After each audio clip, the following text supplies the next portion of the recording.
सो मेरा नाम टी है।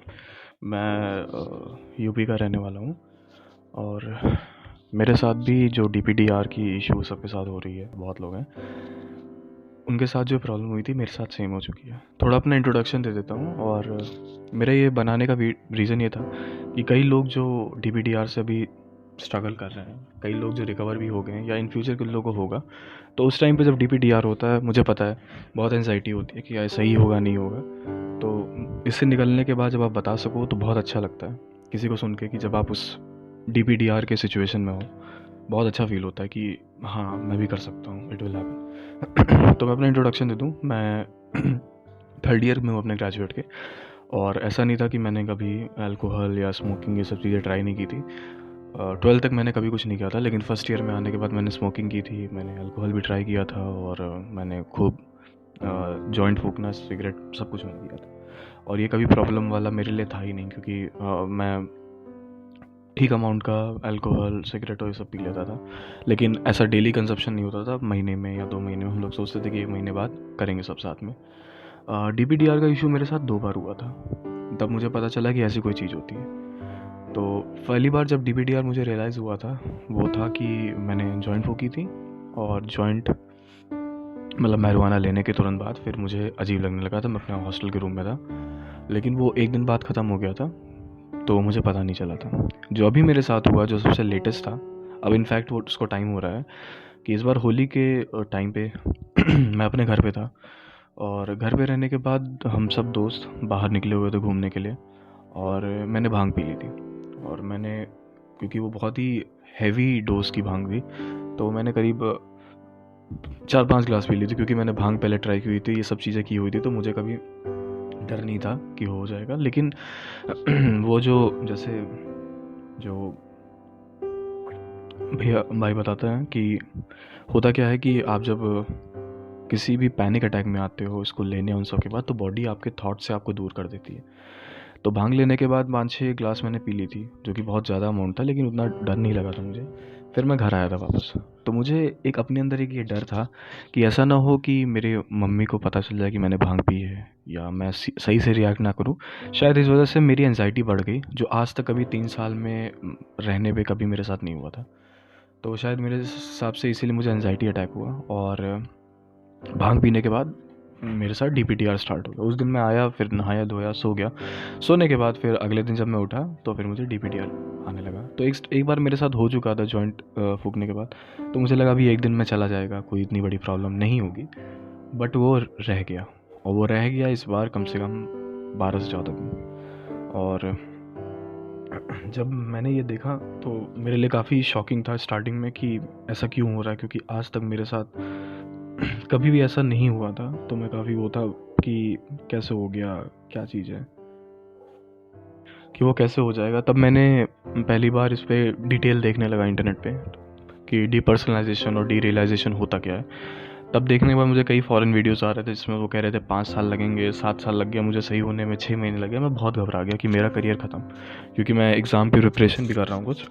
तो मुझे लगा कि अब अगर मेरे साथ ऐसा रहेगा कि मुझे चीज़ें नहीं याद रहेंगी, जो सबके साथ इस ग्रुप में जितने लोग हैं जिनको हुआ, वो उन्होंने इसको फील किया है कि ब्लरी विजन होना, ध्यान ना लगना, ऐसे लगना कि हम अपनी बॉडी में ही होके भी हम नहीं हैं, और मेरी बॉडी को कोई और चला रहा है, मैं सिर्फ उसको देख पा रहा हूँ थर्ड आई व्यू में, वो सब था। लेकिन जो हर्ष भाई का चैनल है, इससे मुझे काफ़ी मदद मिली, क्योंकि भाई ने मतलब बताया कि वो होता क्या है, मेरे साथ कैसे हुआ। तब मैं रिलेट करने लगा कि हाँ ये सारी चीज़ें और फिर उसके बाद स्टार्टिंग के 3-4 दिन में मुझे एंजाइटी बहुत ज़्यादा बढ़ती थी।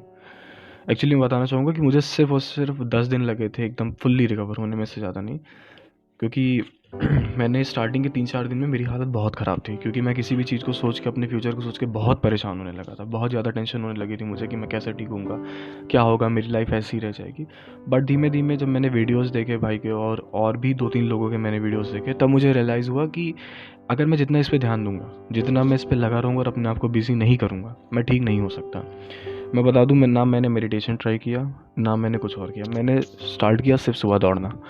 मैं सुबह उठता था, दौड़ता था, दौड़ने के बाद पूरा दिन अपने आप को थकाता था ताकि मुझे नींद अच्छी आए। एक सबसे अच्छी बात इसमें ये थी कि मुझे बहुत नींद आ रही थी। मैं दिन के 12 से 14 घंटे सो रहा था, और जितने टाइम मैं जगता था सिर्फ वो सिर्फ मेहनत करता था।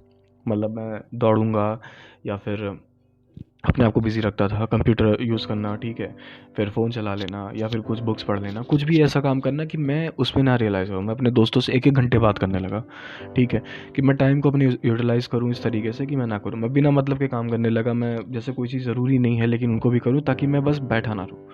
और धीमे-धीमे करते-करते फिर वो जो सेकंड फ़ेज़ होता है, फर्स्ट फ़ेज़ में जब आप एकदम टोटली रहते हो, सेकंड फ़ेज़ में मैं धीमे-धीमे फिर मुझे डीपीटीआर लगता था, फिर जाता था, होता था। तब भी मैं परेशान था क्योंकि 1-2 दिन मुझे इतना रिलीफ़ हुआ, उसके तुरंत बाद फिर मैं फिर से सुबह उठा मेरे साथ शुरू होने लगा। मुझे लगा कि ये कभी नहीं जाएगा, फिर से वो थॉट्स आते हैं, लेकिन वो ठीक हो गया। तो मैं जितने भी फिर धीमे-धीमे सेकंड फ़ेज़ के बाद थर्ड फ़ेज़ हुआ कि मुझे लगा कि मुझे डीपीटीआर था। अभी प्रेज़ेंट में मेरे साथ ये होता है कि क्योंकि ये होली की बात है, तो कभी-कभी मैं सोचता हूँ क्या मैं डीपीटीआर में हूँ कि नहीं? इसके अलावा मुझे कोई प्रॉब्लम नहीं, मैं फुल्ली अच्छा हूँ। और एक पॉज़िटिव एस्पेक्ट भी मेरे साथ डीपीटीआर का हुआ है कि अब मेरी कंसंट्रेशन पावर बढ़ गई है। क्योंकि जो भाई ने कहा है कि मेडिटेशन और जो योगी होते हैं, वो जो उस लेवल को पाते हैं, वो आप उस टाइम पे डीपीटीआर होते हैं। शायद मुझे लगता है वो चीज़ मेरे साथ छूट गई। तो मेरा अब कंसंट्रेशन चीज़ों पे और जो मेरा कंसंट्रेशन लेवल वो काफ़ी बढ़ गया है, कुल मिला के ये। तो जितने भी लोग हैं जो ये सुनेंगे और जितने लोग भी ये देखेंगे, मेरा उनसे यही कहना है कि आप जिस चीज़ से कर रहे हो, ठीक है, मेरा 14 दिन में हुआ, कुछ लोग का 2 दिन में ठीक हो जाता है। मेरा एक दोस्त था, मैंने जब उससे बात की तो पता चला उसको 2 दिन में ठीक हो गया था। हो सकता है आपको 14 दिन से ज़्यादा लगे, बट ट्रस्ट मी, दवाइयाँ मत खाइए, ठीक है। जितना अपने आप को बिज़ी हो सके उतना बिज़ी रखिए, मत सोचिए उस बारे में। बहुत हार्ड है, मुझे पता है, कहना बहुत आसान होता है, आप उस सिचुएशन में रह के वो चीज़ करना बहुत मुश्किल है। लेकिन ट्रस्ट मी, जितना आप नहीं सोचोगे और अपने आप को बिज़ी रखोगे, इस टाइम तो लॉकडाउन होने की वजह से हम बाहर नहीं निकल सकते, लेकिन कुछ भी करिए, अपना घर साफ़ करने लगे। मैं अपने घर में अलमारी साफ़ करने लगा था। मैं मतलब बुक्स उठा के जिसमें खाली पेजेस होते थे, उनमें देखता था कौन काम के हैं, नहीं हैं, ठीक है, पुराने पेजेस इसको।